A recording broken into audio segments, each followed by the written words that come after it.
Sejam todos muito bem-vindos a mais uma aula de Direito Constitucional. Eu sou o professor e hoje daremos início ao estudo da base, da espinha dorsal de todo o ordenamento jurídico, o conceito de Constituição. O estudo do direito constitucional, eu diria mais, o estudo do direito como um todo, exige que comecemos por uma pergunta fundamental. O que é, afinal, uma Constituição? A Constituição é a lei fundamental e suprema de um Estado. Não é uma entre outras leis. Ela está no topo da pirâmide normativa. Ela é criada pela vontade soberana do povo, em um ato de autodeterminação. E é ela que dá forma ao Estado, define sua organização político-jurídica, estabelece seus órgãos, suas competências e os limites do exercício do poder. E mais, à Constituição cabe também proteger os direitos fundamentais dos indivíduos. Ela estabelece os limites do poder estatal. Ela é o verdadeiro escudo do cidadão frente ao arbítrio. Nesse sentido, vale lembrar o que dizia a histórica Declaração dos Direitos do Homem e do Cidadão, de 1789. Seu artigo 16 é categórico. Toda sociedade na qual não está assegurada a garantia dos direitos, nem determinada a separação de poderes, não tem Constituição. Eis a essência do constitucionalismo. O constitucionalista português J.J. Canotilho, um dos maiores teóricos do direito constitucional contemporâneo, nos apresenta a ideia de uma Constituição ideal, baseada nos princípios do liberalismo clássico. Essa Constituição ideal deve conter, segundo ele, 4 elementos fundamentais. Primeiro, deve ser escrita para garantir estabilidade e publicidade. Segundo, deve conter um sistema de direitos fundamentais individuais, o que chamamos de liberdades negativas. Terceiro, deve reconhecer e estabelecer a separação dos poderes, assegurando freios e contrapesos. E, por fim, deve adotar um sistema democrático formal, onde o poder emana do povo. Esses elementos são todos voltados para um objetivo central: limitar o poder coercitivo do Estado. A Constituição não é um instrumento de dominação, é um instrumento de proteção e organização. Contudo, é importante que se diga: a doutrina não é unânime quanto ao conceito de Constituição. Há diversas concepções jurídicas, políticas, sociológicas, porque o direito, meus caros, não pode ser compreendido de forma isolada. Ele dialoga com a sociologia, com a ciência política, com a história. Portanto, ao estudarmos o conceito de Constituição, estamos estudando muito mais do que um simples documento. Estamos compreendendo a alma jurídica de um povo, o pacto fundacional que sustenta o Estado de Direito.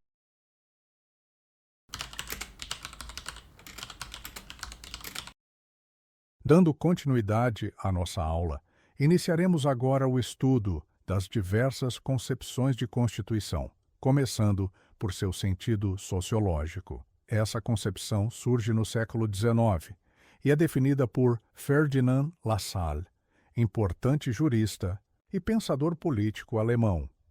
E aqui, meus caros, temos uma verdadeira mudança de perspectiva. Na concepção sociológica, a Constituição não é vista como uma norma jurídica. Ela é entendida como um fato social, ou seja, ao invés de perguntar como a Constituição foi criada, pergunta-se o que ela realmente é em termos materiais, concretos. Lassalle afirma que a constituição real e efetiva de um Estado consiste na soma dos fatores reais de poder que atuam na sociedade. Ela é, portanto, um reflexo das forças econômicas, sociais, políticas e até religiosas que, de fato, determinam a dinâmica do poder dentro de um Estado. Vejamos um exemplo histórico. Na Prússia da época de Lassalle, os fatores reais de poder estavam no choque entre a monarquia, o exército, a aristocracia, os grandes industriais, os banqueiros e também a pequena burguesia e a classe operária. O que se tinha ali era uma constante disputa entre interesses diversos. E o equilíbrio, ou melhor dizendo, o conflito dinâmico entre esses interesses, era o que formava de fato a Constituição Real do Estado. La Salle então nos diz o seguinte: na situação ideal, essa Constituição Real, moldada pelos fatores de poder, deveria ser transcrita em um texto escrito. Quando isso acontece, quando o papel reflete a realidade, temos uma Constituição escrita que é, de fato, efetiva. Mas, e se isso não ocorrer? Se a Constituição escrita não corresponder à realidade do poder? Aí temos um problema grave. Porque, nesse caso, o texto constitucional será apenas uma folha de papel, bonita, bem redigida, solene, mas inócua. Teríamos então duas constituições coexistindo. Primeira, a real, composta pelos fatores de poder que efetivamente regem o Estado. Segunda, a escrita, que seria apenas simbólica, formal, mas desconectada da realidade. E atenção, em caso de conflito entre essas duas, prevalece a Constituição Real, ou seja, o poder verdadeiro, quem de fato manda, quem tem força na sociedade. Esses são os que determinam, em última análise, o conteúdo da Constituição. É por isso que La Salle afirma que todo Estado, em qualquer tempo histórico, sempre teve uma Constituição real. O que o constitucionalismo moderno fez foi criar constituições escritas, e nem sempre essas refletem o que realmente se passa no jogo do poder. Essa é a crítica central. Uma Constituição só tem força jurídica se ela for sustentada pelos fatores reais de poder. Caso contrário, será ignorada, e o direito constitucional se tornará pura formalidade. Vamos agora avançar no estudo das concepções de Constituição e abordar aquela que talvez seja uma das mais polêmicas e instigantes, a concepção política elaborada por Carl Schmitt em sua obra clássica A Teoria da Constituição, publicada. Em 1920, Carl Schmitt nos apresenta uma visão profundamente voluntarista da Constituição. Para ele, a Constituição é, antes de tudo, uma decisão política fundamental. Uma escolha soberana feita por aquele que detém o poder constituinte originário, ou seja, o povo. Percebam a diferença em relação à concepção sociológica. Lá, o foco era nos fatores reais de poder. Aqui, o que importa é a vontade soberana. Não interessa se a Constituição é justa ou injusta, nem mesmo se ela corresponde à realidade sociológica. O que importa é que ela seja produto de uma decisão política tomada pelo titular legítimo do poder constituinte. É por essa razão que a teoria de Schmitt é chamada de decisionista, ou também de voluntarista. O que legitima a Constituição é a vontade política que lhe dá origem. A Constituição é, portanto, a expressão do querer político fundamental da comunidade. Carl Schmitt também realiza uma distinção que é central para a compreensão do seu pensamento: a diferença entre Constituição e leis constitucionais. Para ele, Constituição, em sentido estrito, se refere apenas às normas que tratam das decisões políticas fundamentais.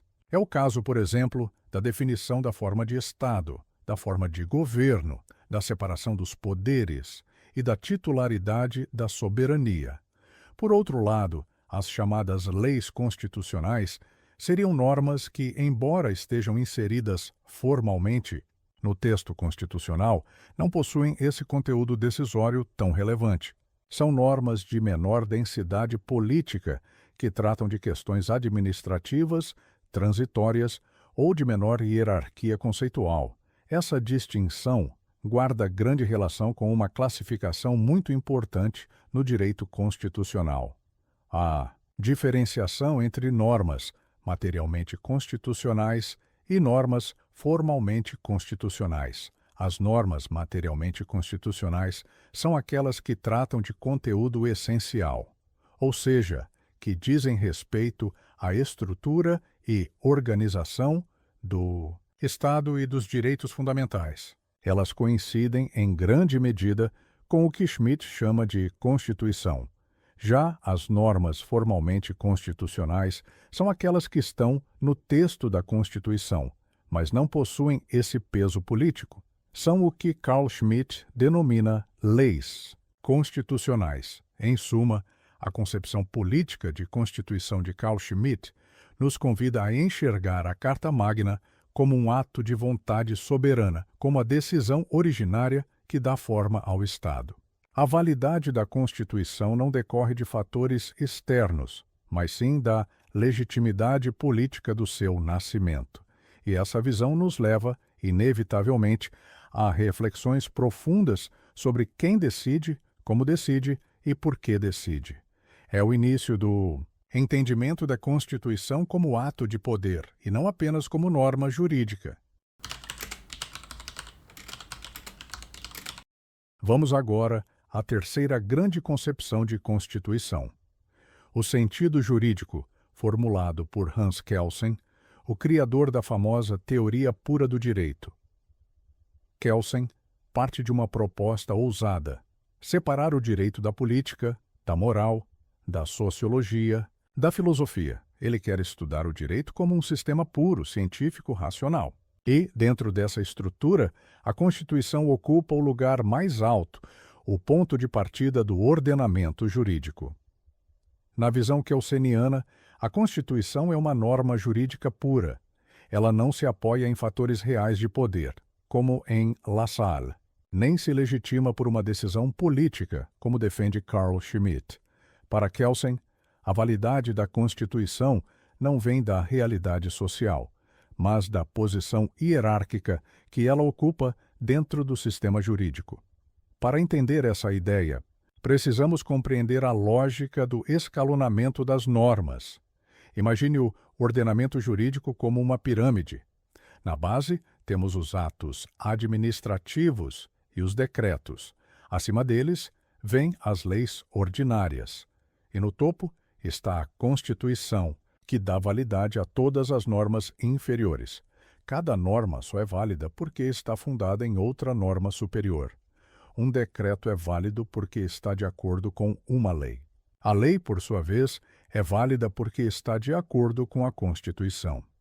E aqui chegamos a uma pergunta essencial: de onde a Constituição tira sua validade?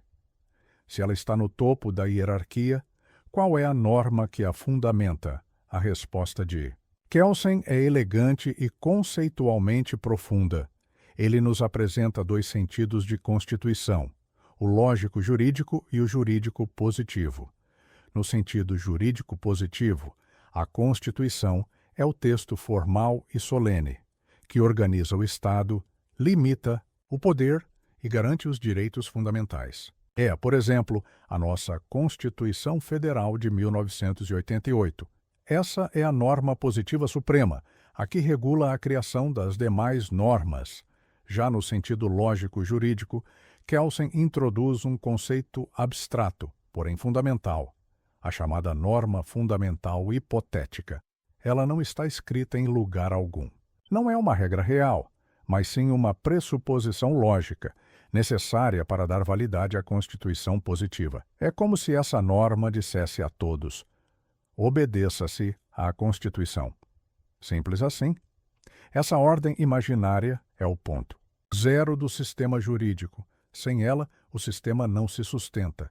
Portanto, no modelo de Kelsen, o direito é um sistema normativo fechado e hierarquizado, em que cada norma se apoia na anterior, até chegarmos à Constituição. E esta, por sua vez, encontra seu fundamento de validade nessa norma fundamental, pressuposta e não demonstrável.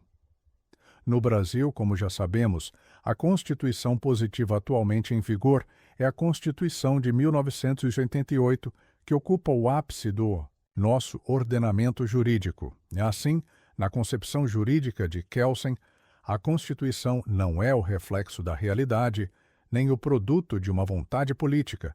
Ela é, acima de tudo, uma norma jurídica superior, que organiza o Estado e legitima todas as demais normas do ordenamento.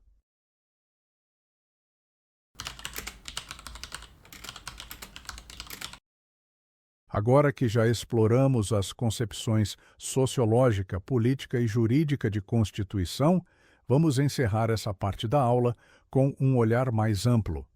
O sentido cultural da Constituição, conforme desenvolvido por Meirelles Teixeira.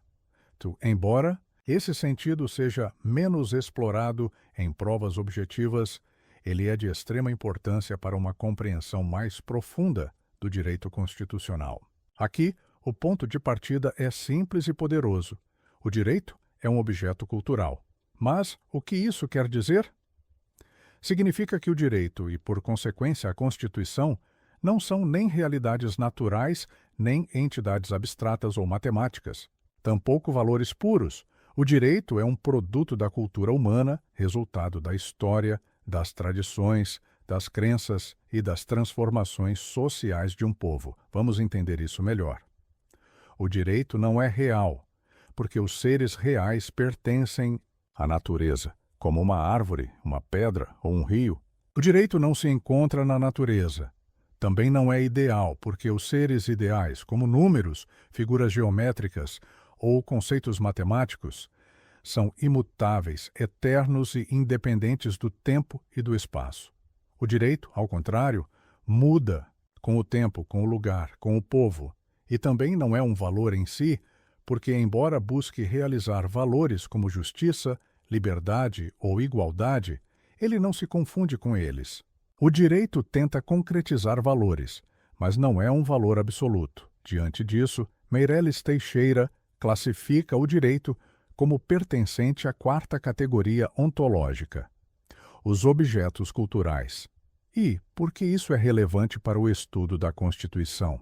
Porque, nesse sentido, a Constituição é entendida como uma expressão máxima da cultura de um povo. Ela não apenas reflete a cultura, ela também condiciona e influencia essa cultura. É um elemento dinâmico, moldado pela sociedade e, ao mesmo tempo, agente de transformação da própria sociedade. Chegamos aqui ao conceito da chamada Constituição Total. Trata-se de uma Constituição que integra as três concepções anteriores, a sociológica, a política e a jurídica, mas que vai além delas por abarcar os aspectos culturais mais amplos da sociedade. A Constituição Total representa o conjunto das experiências históricas, das tradições, dos valores e das expectativas do povo. Ela não é apenas norma, não é apenas decisão, nem tampouco reflexo de forças sociais. Ela é tudo isso ao mesmo tempo, porque é um produto cultural complexo que estrutura o Estado e, simultaneamente, expressa a identidade coletiva da nação. Portanto, compreender a Constituição no seu sentido cultural é compreender que ela não nasce no vazio, nem paira acima da sociedade. Ela é feita por pessoas, para pessoas, dentro de um contexto histórico e cultural específico. Essa visão, embora teórica, amplia nossa capacidade de interpretar a Constituição como um organismo vivo, profundamente ligado à realidade do povo brasileiro